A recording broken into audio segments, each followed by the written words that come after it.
ಬಸವಣ್ಣವರು ಏನು ಹೇಳಿದ್ದಾರೆ ಅಂದ್ರೆ ಈ ಒಂದು ಉಪನಿಷತ್ ಅಥವಾ ವೇದಗಳು ಇವಕ್ಕಿಂತ ಹೆಚ್ಚಿನ ಬದುಕ ಅನ್ನುವಂಥ ಮಾತನ್ನು ಆ ಮಾತನ್ನು ಇಲ್ಲಿ ನೋಡ್ರಿ ಬಸವಣ್ಣವರ ವಚನವನ್ನು ವೇದಕ್ಕೆ ಹೊರೆಯ ಕಟ್ಟುವೆ, ಶಾಸ್ತ್ರಕ್ಕೆ ನಿಗಳನಿಕ್ಕುವೆ, ತರ್ಕದ ಬೆನ್ನ ಭಾರನೆತ್ತುವೆ, ಆಗಮದ ಮೂಗ ಕೊಯ್ಯುವೆ, ನೊಡೆಯ ಕೂಡಲ ಸಂಗಮ ದೇವ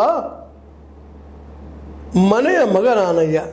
ನೋಡ್ರಿ ಈ ಮಾತನ್ನು ಹೇಳಿದಂಥ ಬಸವಣ್ಣವರು ವಚನ ರಚನೆ ಮಾಡಿಲ್ಲ, ಕ್ರಾಂತಿ ಮಾಡಿಲ್ಲ, ಏನೂ ಮಾಡಿಲ್ಲ ಅಂತ ವಾದ ಮಾಡ್ತಾ ಇದ್ದಾರೆ ಇತ್ತೀಚೆಗೆ. ಇದು ನಿಜವಾಗಿಯೂ ನೋವಿನ ವಿಷಯ. ಯಾವ ವೇದವನ್ನು ಅಲ್ಲಗಳೆದ್ರು, ಯಾವ ಉಪನಿಷತ್ತುಗಳನ್ನು ಬದುಕಿ ಸೇರಿಸಿದ್ರು, ತರ್ಕ ಶಾಸ್ತ್ರಗಳನ್ನು ಅವರು ಈ ಇವತ್ತಿನ ಹಿಂದುತ್ವದ ಮೂಲಗಳಿವೆಲ್ಲ ಅದನ್ನು ಹಿಡ್ಕೊಂಡು ಇವತ್ತು ವಾದ ಮಾಡ್ತಾ ಇದ್ದಾರೆ. ಅದನ್ನು ವಿರೋಧ ಮಾಡಿದ್ದಾರೆ ಬಸವಣ್ಣವರು.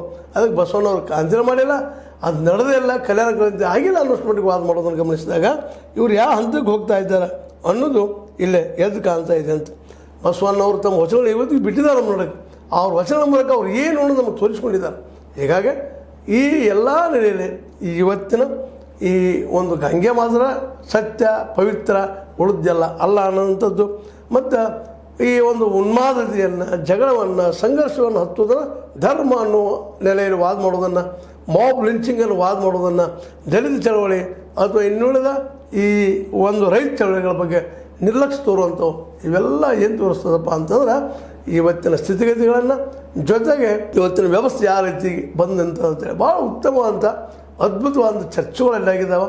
ಆದರೆ ಅಲ್ಲಿ ಸಾಕಷ್ಟು ಜನ ಚಿಂತಕರು ಬಂದಿರಲಿಲ್ಲ. ಭಾಳಷ್ಟು ವಿದ್ಯಾರ್ಥಿಗಳು ಏನಪ್ಪ ಅಂದರೆ ವಿಶೇಷವಾಗಿ ಭಾಗವಹಿಸಿರಲಿಲ್ಲ. ಅವ್ರ ಕೈಯಲ್ಲಿ ಪುಸ್ತಕ ಕಾಣ್ತಾ ಇರಲಿಲ್ಲ. ಅವರು ವ್ಯಾಟ್ಸಪ್ಗಳಿಗೆ ಬೆಳೀತಿದ್ರು. ಈ ವ್ಯಾಟ್ಸಪ್ ಫ್ರೆಂಡ್ಸ್ ಅಂತ ಟೀಕೆನೂ ಅಲ್ಲಿ ಬಂದವ.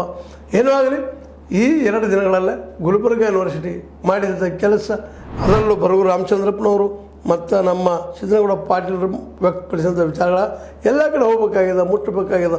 ಆ ನೆಲೆಯಲ್ಲಿ ಇವತ್ತು ನಾವು ಒಂದಿಷ್ಟು ಅವೆರಡೂ ಕಾರ್ಯಕ್ರಮ 2 ದಿನದ ಕಾರ್ಯಕ್ರಮ ಬಗ್ಗೆ ನಿಮ್ಮೊಂದಿಗೆ ಚರ್ಚೆ ಮಾಡಿದ್ದೀವಿ. ಇದು ನಿಮಗೆ ಲೈಕ್ ಆಗಿರ್ಬೋದು.